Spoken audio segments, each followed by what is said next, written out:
Estimados colegas cirujanos dentistas y técnicos dentales, soy la doctora Maite Vargas y es un honor y un placer saludarles. En esta ocasión vamos a hablar acerca de aleaciones dentales. Dentro de los elementos presentes en la naturaleza, sabemos que los clasificaron dentro de la tabla periódica. Así es que tenemos metales, no metales, gases, etc. En esta ocasión vamos a enfocarnos más a los metales. Ahora, este tipo de materiales, a pesar de el avance y la evolución de los materiales estéticos, como hemos hablado en otras ocasiones, de sistemas cerámicos, por ejemplo, o de resinas indirectas de laboratorio, de composites indirectos de laboratorio, como puede ser el Signum, por ejemplo, que también ha avanzado bastante, también siguen existiendo y se siguen utilizando los metales en diferentes maneras. Entonces, sabemos que se puede utilizar de varias maneras estos metales. Por ejemplo, en primer lugar los podemos usar en vaciados o colados, que precisamente ya lo hemos visto en algunas ocasiones, ustedes ya lo han hecho muchas veces, que precisamente hacemos un patrón de cera, posteriormente se hace un revestido de ese patrón de cera, posteriormente a través de la cera perdida se desencera y se hace la técnica de cera perdida y ya se hace el vaciado colado propiamente. Entonces el resultado final va a ser un duplicado exacto de mi patrón de cera, nada más que en este caso, en lugar de ser de cera, se va a convertir en un patrón pero metálico. Entonces ya después lo vamos a recortar, a pulir y demás, y ya tenemos nuestra restauración terminada. Ese es en medio del vaciado o colado. Otro uso que también le podemos dar a las aleaciones sería el forjado. Esto es a través de alambres, para lo cual aquí viene una propiedad de estos metales: debe de ser dúctil, las aleaciones deben de ser dúctiles, para que puedan formar alambres que posteriormente se van a ir adaptando con la ayuda de pinzas y diferentes instrumentos. En estos casos normalmente se hace para aparatología removible y aparatología fija de ortodoncia. Normalmente es donde se ocupan ese tipo de alambres. Ahora, otro uso también, la soldadura. La soldadura consiste en unir dos fragmentos de metal, que a lo mejor es un removible o a lo mejor un elemento de un puente parcial removible tuvo alguna fractura. El objetivo de la soldadura consiste en unir esas dos partes. Ahora, para hacer este cometido, lo va a hacer a través de una aleación de menor fusión de los materiales a soldar y con la ayuda de un fundente. Entonces los va a unir y posteriormente ya después se puede pulir, se puede abrillantar y van a quedar unidas ambas partes. Ese es el objetivo de la soldadura. Obviamente esto se hace con calor, y aquí hago la aclaración también, porque esto va a ser un tema de algún otro episodio donde hablemos de soldadura, porque cada aleación tiene su soldadura especial. Por ejemplo, si mi aleación es de cromo cobalto, le voy a colocar una soldadura específica para cromo cobalto. Si es de otro tipo de metal, igual debo de tener la soldadura adecuada, porque de otra manera no van a pegar los metales, o sea, no se van a unir. Entonces no voy a poder lograr mi cometido. Ahora, en cuarto lugar tenemos la amalgamación, que consiste en mezclar una aleación para amalgama con mercurio, que sabemos que el mercurio es líquido, y posteriormente me va a dar lugar a una pasta que la voy a colocar en una cavidad y dando como resultado un material de obturación para esa cavidad. Entonces este es otro sistema también por el cual podemos utilizar las aleaciones. Ahora, las aleaciones normalmente las vamos a nombrar por el elemento que esté más abundante en esa aleación. ¿A qué me refiero? Si por ejemplo decimos una aleación es de cromo cobalto, automáticamente ya sabemos que si yo digo es cromo cobalto, quiere decir que tiene más cromo que cobalto. Ahora, voy a hacer una pequeña aclaración. Normalmente en las aleaciones vamos a encontrar diferentes metales. Por ejemplo, zinc, podemos encontrar carbono también, podemos encontrar galio, rutenio, osmio, molibdeno y diferentes metales. Entonces, normalmente ese tipo de metales rara vez, o casi nunca más bien, se llegan a nombrar en la aleación. Solo se le añade para estabilizar o para mejorar ciertas características de esa aleación en particular. Pues por esta razón es que se le agregan a la aleación, pero eso en un porcentaje muy pequeño. Inclusive en algunos libros y en algunas fichas técnicas muchas veces nada más los mencionan y no nos dice exactamente el porcentaje de cada uno, ¿sí? Muchas veces pueden ser décimas de porcentaje, por ejemplo 0.5%, o puede ser 1%, 2%, en fin, la cantidad puede ir variando. Pero sin embargo, los metales protagonistas, eso sí no los van a mencionar. También sabemos que otro nombre que se le puede dar a las aleaciones es según su cantidad de elementos. ¿A qué me refiero? Si por ejemplo tiene 2 metales únicamente, decimos que es una aleación binaria. Si decimos que tiene 3 metales o 3 elementos, decimos que es terciaria. Si tiene 4, cuaternaria, y así sucesivamente. Entonces también así podemos nombrar nuestra aleación. Las características deseables de las aleaciones: en primer lugar, que sea biocompatible, es decir, que no me genere alergias y que se mantenga estable y que sea amigable con los tejidos blandos y duros de la cavidad bucal. También que tenga estabilidad dimensional, que tenga resistencia, que tenga dureza. Ahora aquí la dureza, vamos a hacer otro paréntesis.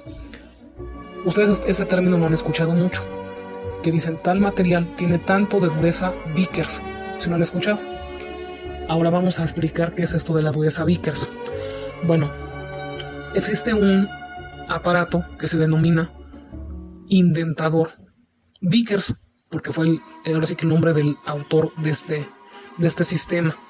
Entonces consiste en que tiene una punta diamantada que se coloca encima de los materiales. En este caso en particular estamos hablando de aleaciones, entonces lo va a colocar encima de la aleación. Ahora posteriormente se va a aplicar fuerza. Entonces se le va a aplicar fuerza, y precisamente cuando ese material ya presente una muesca generada por esta punta diamantada, quiere decir que hasta ahí el valor que me dé, esa es la dureza Vickers que tiene ese material. Entonces, por ejemplo, vamos a hablar de la aleación tipo 1. Tiene de 60 a 90 dureza Vickers. Entonces quiere decir que a partir de 60 fue cuando se hizo una muesca en el material. Ahora sí que se dio la superficie del material a la fuerza aplicada por la punta de diamante del indentador. Entonces a eso se refiere con dureza Vickers. Otra característica deseable es que sean maleables y que sean dúctiles. Esa sería otra característica de las aleaciones. Ahora tenemos también varios términos dentro de los metales. Por ejemplo, tenemos los denominados metales nobles. El término de nobles se refiere a que son resistentes a la corrosión. En la tabla periódica normalmente los podemos encontrar, son 8. También se les llama la familia del paladio, pero básicamente son 8. Ahí podemos encontrar el oro, la plata, el platino, paladio, el rutenio, el rodio, el iridio, el osmio, que son básicamente los metales nobles. Sin embargo, la plata, para fines dentales, no la consideramos como metal noble, debido a que en presencia de saliva y por la composición misma de la saliva, sí presenta corrosión. Entonces, con esto se le quita el requisito para pertenecer al grupo de los metales nobles. Entonces, pero podríamos decir que tenemos nada más 7. Bueno, al menos en odontología, para fines odontológicos, se dice que son 7. Entonces, porque no estamos contando la plata. Entonces también tenemos otros términos. Por ejemplo, el término metales preciosos, que con mucha frecuencia nos genera confusión. En este caso, los metales preciosos se refiere ese término al valor monetario de cada metal. Es decir, cuánto me cuesta por gramo determinado metal. Ahora sabemos que hay metales más caros que otros. Por ejemplo, dentro de los más caros tenemos el platino, el oro, la plata, el paladio, y en este caso sí entra la plata, debido al costo que tiene dicho metal. En cuanto a la clasificación de las aleaciones, tenemos que la Asociación Dental Americana, o también llamada ADA, tiene 2 normas para englobar las aleaciones dentales, que son la norma número 5 y la número 14. Aquí nos va a presentar 2 clasificaciones. En la número 5 nos habla de aleaciones que antiguamente estaban hechas de oro. Sin embargo, con el incremento del costo del oro, se les fueron añadiendo otro tipo de metales nobles para hacer más económicas las aleaciones. Entonces se fue evolucionando y fue cambiando en cuanto al criterio de clasificación original, porque el primero originalmente era por la cantidad de oro. Sin embargo, ahora es por la cantidad de metales nobles. Entonces tenemos que se va a clasificar en 4 tipos. El tipo 1, o también aleaciones blandas. Estas generalmente se emplean para pequeñas incrustaciones o pequeños fragmentos que no estén sometidos a cargas masticatorias. El ejemplo clásico es la clase 5, donde se colocaban estas incrustaciones y para ayudarnos a adosarlas, además del cemento, podíamos bruñirlas, debido a que eran muy blandas. Estamos hablando de que tienen una dureza Vickers de 60 a 90%. Como pueden ver, pues es muy baja su dureza. Sin embargo, estas aleaciones realmente ya no se usan. Luego tenemos también la tipo 2 o media. Ese tipo de aleación se emplea para incrustaciones que tengan muy poca carga masticatoria, como puede ser a lo mejor un premolar, o incluso puede ser a lo mejor alguna cara palatina. Entonces se puede emplear ese tipo de aleaciones. Normalmente tienen una dureza Vickers de 90 a 120. Entonces aquí va disminuyendo la cantidad de metal de oro o el metal noble, y van aumentando otro tipo de metales y porcentaje. Ahora tenemos también aleaciones tipo 3, o también denominadas duras. Estas ya se emplean para incrustaciones, pueden ser MOD, pueden ser onlays, pueden ser también pequeños puentes fijos, también se puede hacer con ese tipo de metal. Ahora la dureza Vickers aquí ya va a incrementarse, ya tenemos de 120 a 150 unidades Vickers. Y por último sería la tipo 4, o denominada extra dura, donde con ese tipo de aleación se pueden hacer todo tipo de coronas, todo tipo de también de incrustaciones que sean sometidas a mucha carga, onlays, overlays también.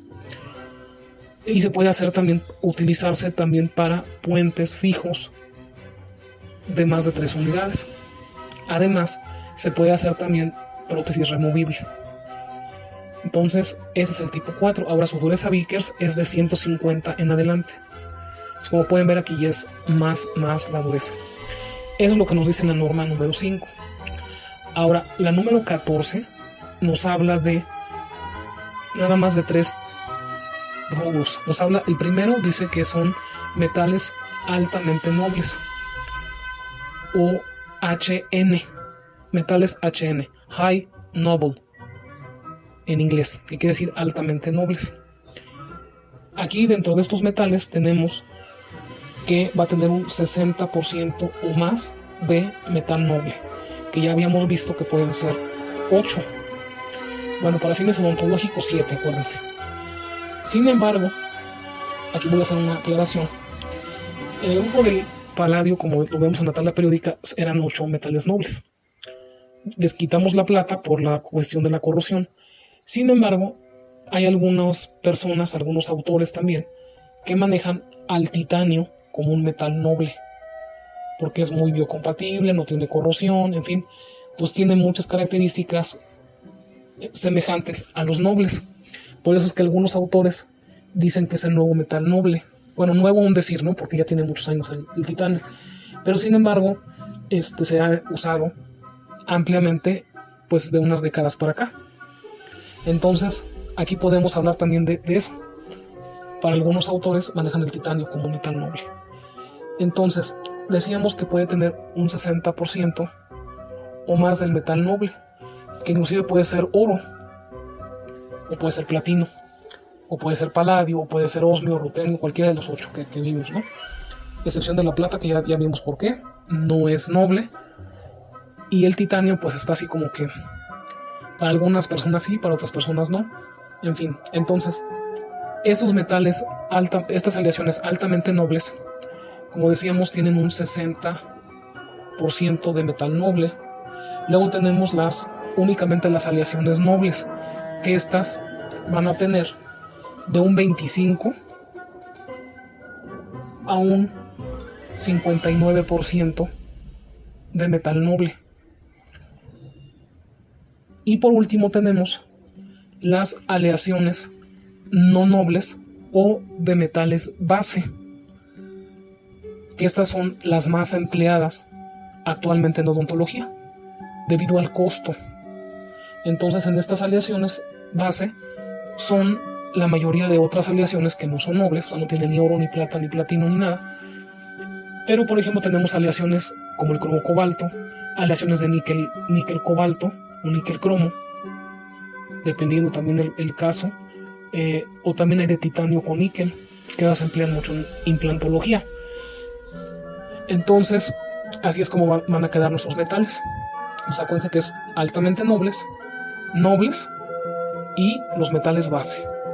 Ahora, las aleaciones, generalmente las que contenían oro, como la tipo 1, tipo 2, generalmente se utilizaban, como decíamos, para hacer pequeñas incrustaciones y se pueden fundir con un soplete relativamente sencillo de gas con aire a presión. Pero estamos hablando que es aire, es el aire que nosotros respiramos, que a través de un compresor se le pone al soplete y con el gas butano. Entonces esto genera una flama y con eso se puede fundir. Ahora lo vamos a revestir normalmente es con cristobalita, que precisamente la cristobalita es un revestimiento para metales o aleaciones de baja fusión. Entonces perfectamente lo podemos hacer con cristobalita. Estoy hablando de tipo 1 y tipo 2. Ya por ejemplo las tipo 3 y las tipo 4, aquí la situación ya va cambiando, porque al ser más duras también ya tienen mayor punto de fusión, y los metales que se les incluyeron pues van a hacer que se eleve todo este punto de fusión. Entonces, por lo tanto, no se puede hacer los revestimientos de ese tipo de aleaciones con cristobalita. Se tiene que hacer por ley, por fuerza mayor, tiene que ser ya sea con revestimientos de alta fusión, que pueden ser ligados por fosfato o similares, a lo mejor de sílice también. Se les puede agregar sílice en su composición. Entonces esto es muy importante. También el tipo de soplete. Aquí el tipo de soplete va a cambiar mucho porque le vamos a colocar una mezcla. Miren, si el punto de fusión de nuestra aleación es hasta de 1100, probablemente a lo mejor hasta un poquito forzado, pero a lo mejor hasta 1200 grados centígrados, puedo ocupar una mezcla de gas butano con oxígeno. Sin embargo, si ya rebaso los 1250 en adelante, aquí es muy importante utilizar otro tipo de mezcla en mi soplete. Aquí sí es necesario ocupar oxígeno con acetileno, que me va a proporcionar una flama más caliente.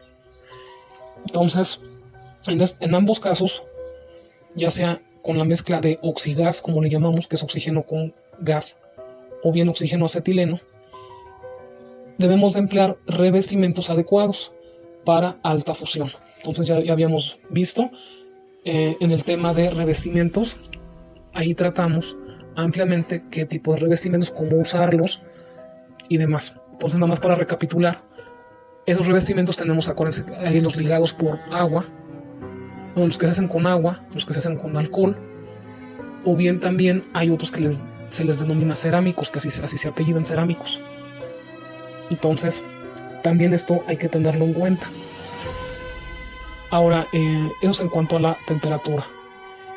Ahora, normalmente las aleaciones, como decíamos en la norma número 14, que hablaba de los metales base, las aleaciones más comunes son las de cromo, cobalto o de cobalto-cromo, dependiendo también del caso. También las de níquel, níquel-cromo, son las más comunes. Ahora, aquí voy a hacer una aclaración muy importante. Cuando se hace el interrogatorio del paciente mientras hacemos su historia clínica, es muy importante preguntarle el tipo de alergias que tienen. ¿Por qué razón?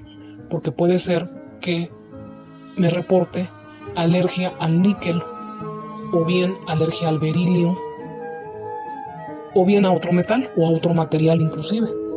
Entonces debemos de evitar utilizar ese tipo de metales o de materiales si el paciente presenta alergias. Ahora, hay pacientes que dicen, bueno, si a alguien le preguntan directamente, oye, ¿eres alérgico al níquel? Te va a decir, la verdad, no lo sé.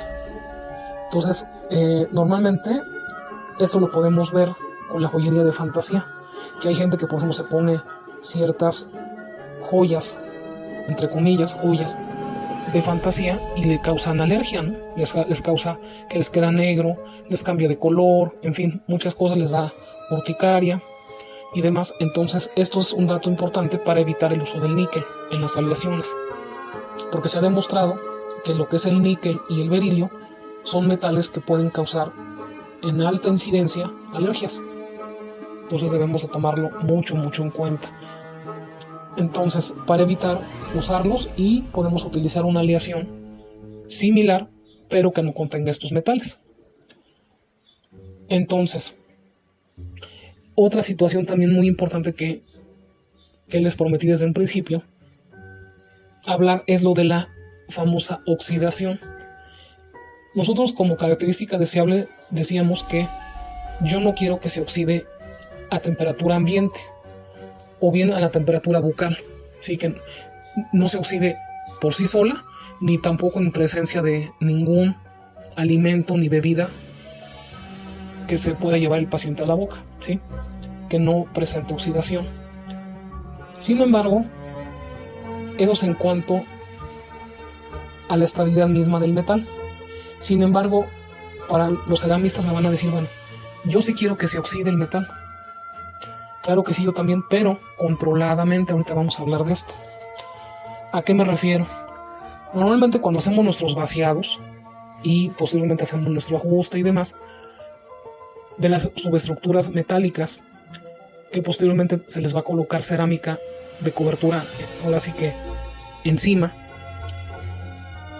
debemos de darle un tratamiento especial a los metales, que eso también va a ser tema de un episodio, pero más adelante.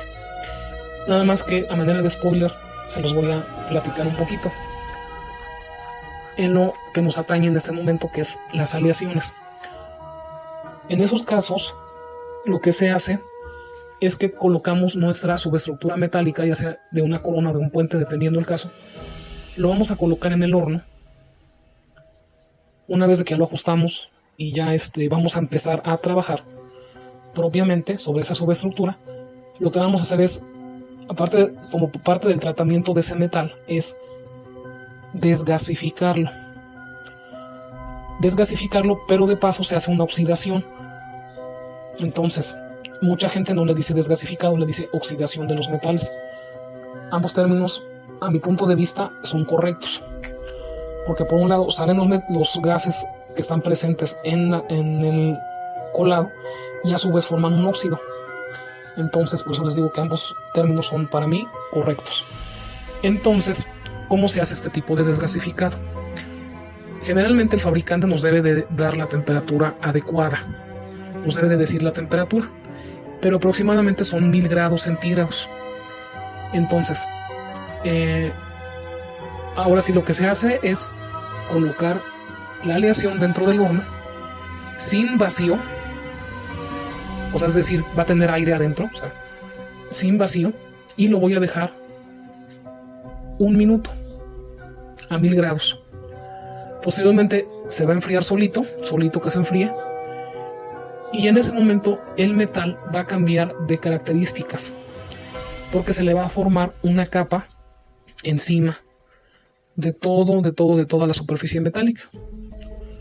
Entonces, una vez de que ya está frío, ese metal ya está listo para colocarle su primera capa de opaco, su primera capa de opacador, que dependiendo de la marca pueden ser 1 o 2 capas, y depende también el tipo de opacador. Hay gente que, por ejemplo, acostumbra a poner wash y luego ya coloca su opacador. Hay opacadores que vienen en pasta, otros que vienen en polvo y hay que mezclarlo con líquido. En fin, dependiendo la marca y dependiendo la calidad misma del opacador. Entonces, ya una vez de que ya se hizo la cocción del opacador, me va a terminar quedando la superficie. Nosotros le denominamos aquí en México nosotros le llamamos cáscara de huevo o cascarón de huevo. Con esa consistencia me va a quedar, con ese aspecto más bien, me va a quedar la superficie del opacador ya cocido. Posteriormente a esto ya podemos colocar nuestras masas cerámicas que siguen, por ejemplo la dentina opaca, podemos colocar a lo mejor algún stain, dependiendo cada caso, ¿no? Que sabemos que en la cerámica no hay leyes escritas completamente, porque cada caso es distinto. Entonces, a lo mejor a lo que a uno yo le puse cierto efecto, a otro no se lo voy a poner porque se va a ver mal, se va a notar que es corona. Entonces hay que mimetizar la prótesis perfectamente para que no se note que es prótesis, sino al contrario se vea como un diente normal, un diente natural. Bueno, ese es el sueño de todos nosotros. Y pues hay veces que sí lo logramos, por supuesto que sí, ¿por qué no? Hay que tratar de siempre dar lo mejor y pues lograrlo, sí se puede, claro que se puede. Ahora sí que les puedo decir que la práctica hacia el maestro. Entonces, practicando y haciéndolo van a ver que sí lo van a lograr. Si todavía no lo han logrado, si ya lo lograron, felicidades. Y síganlo haciendo, porque también cada vez podemos mejorar más. Aunque ya llevemos cierto nivel, cada día se puede hacer mejor las cosas. Bueno, entonces, esta es la aclaración que les quería yo hacer. O sea, no quiero que la aleación se oxide en el medio bucal a temperatura relativamente normal. No quiero que se oxide, pero a la vez sí quiero que se oxide, porque si no, de otra manera no se va a pegar, no se va a unir la cerámica a la subestructura metálica, y esto va a dar como resultado que se me va a desprender la cerámica de recubrimiento o de cobertura, se va a caer completamente y se va a fisurar y le va a pasar de todo, y pues nuestro prestigio va a quedar en el suelo también, junto con la cerámica, sí. Entonces, y todo por este error de que no desgasificamos. Existen aleaciones que acostumbramos llamarlas de tipo cerámico. Normalmente reciben este nombre no porque contengan cerámica en su composición, no, sino al contrario.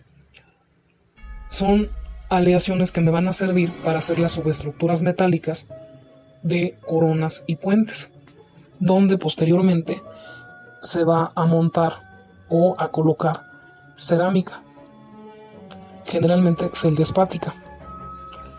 Entonces, Por esta razón se les llama cerámicas, porque son compatibles con las cerámicas. Ahora, es muy importante revisar las marcas de las aleaciones que estamos ocupando. ¿Por qué razón? Porque muchas veces la misma marca tiene varias, valga la redundancia, variantes, que precisamente en esas variantes hacen mucho la diferencia. ¿A qué me refiero? A que a lo mejor algunas van a tener menos porcentaje de ciertos metales, a lo mejor otras van a tener más porcentaje, otras van a tener unos metales que otras no. En fin, entonces todo esto es muy importante revisarlo bien antes de comprar una aleación. Y más que nada revisar bien las especificaciones para qué me está aconsejando el fabricante de esa aleación. Por ejemplo, en esa información debo de tener el punto de fusión de mi aleación, que como vimos es un dato muy importante, porque así voy a saber con qué tipo de soplete o con qué mezcla de flama voy a fundir esa aleación. Otra situación también muy importante es el tipo de revestimiento que voy a ocupar. Además, también debo saber si esta aleación es compatible con la marca de cerámica que estoy empleando, porque hay fabricantes que nos dicen, por ejemplo, esta aleación es compatible con la cerámica Noritake, por ejemplo. Otra me va a decir, no, esta no es con Noritake, esta es con Vita. Y así sucesivamente me va a ir diciendo de varias marcas. Entonces es muy importante revisar esto. ¿Por qué razón? Porque el coeficiente de expansión de la aleación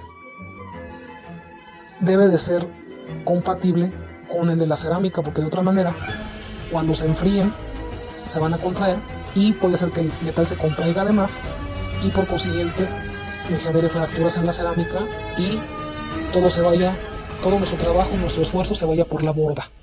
Entonces debemos de revisar este punto cabalmente. Debemos de checar eso también, que sea compatible con nuestra marca de cerámica, si es el caso. Ahora, en cuanto a la prótesis removible, también debemos de checar la dureza Vickers de las aleaciones, porque muchas veces, como les vuelvo a repetir, la misma marca, la misma marca comercial tiene diferentes líneas de aleaciones. Por ejemplo, dice, todas estas son de metal base, pero me presenta unas 5 o 6 y decimos, ¿y ahora cuál voy a usar de las 6? Pues como vuelvo a repetir, hay que checar bien la ficha técnica, y ahí me debe de decir, está indicada para prótesis parcial removible, porque de otra manera podemos cometer el error, donde si a alguno de ustedes le ha pasado, que mezclamos o hacemos nuestro vaciado para prótesis removible en una aleación más blanda, y ¿qué pasa? Que los ganchos los retenedores terminan doblándose, entonces y se termina deformando toda la prótesis removible porque no era lo indicado. Entonces no cometer ese error, porque todo nuestro trabajo se puede ir por la borda por este pequeño detalle, nada más, pequeñísimo, ¿verdad? Como ustedes pueden ver. Entonces revisen bien todas las especificaciones de las aleaciones.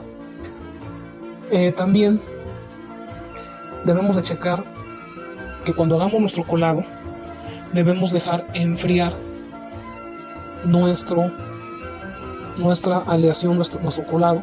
Lo debemos de dejar enfriar a temperatura ambiente para evitar deformaciones, sobre todo en las zonas de biseles, en zonas de terminaciones cervicales, en fin, de zonas muy delicadas, muy sensibles. Debemos de evitar a toda costa que se deformen. Entonces debemos de rescatar nuestro vaciado una vez de que ya esté completamente frío a temperatura ambiente. Entonces ese es un tip, un secreto que les paso, que bueno, es un secreto a voces porque todos lo sabemos, pero luego por las carreras decimos, ay, rápido. Hay gente que hasta inclusive lo echa en agua con hielo y se hace un problema porque se contrae demasiado rápido el metal, que se enfría muy rápido, y es cuando surgen las deformaciones. Entonces ahí sí nos metemos en un problema bastante grande. Entonces evitemos estas situaciones. Entonces, si tienen alguna duda, alguna sugerencia dentro de las aleaciones, les voy a suplicar que me lo hagan saber a nivel de Instagram. Ahí me pueden encontrar como MyVargas 0480, o también me pueden encontrar en Facebook, ahí estoy como MyVargas. Y recordemos que la alegría y la libertad del espíritu nos otorga el conocimiento. Hasta la próxima.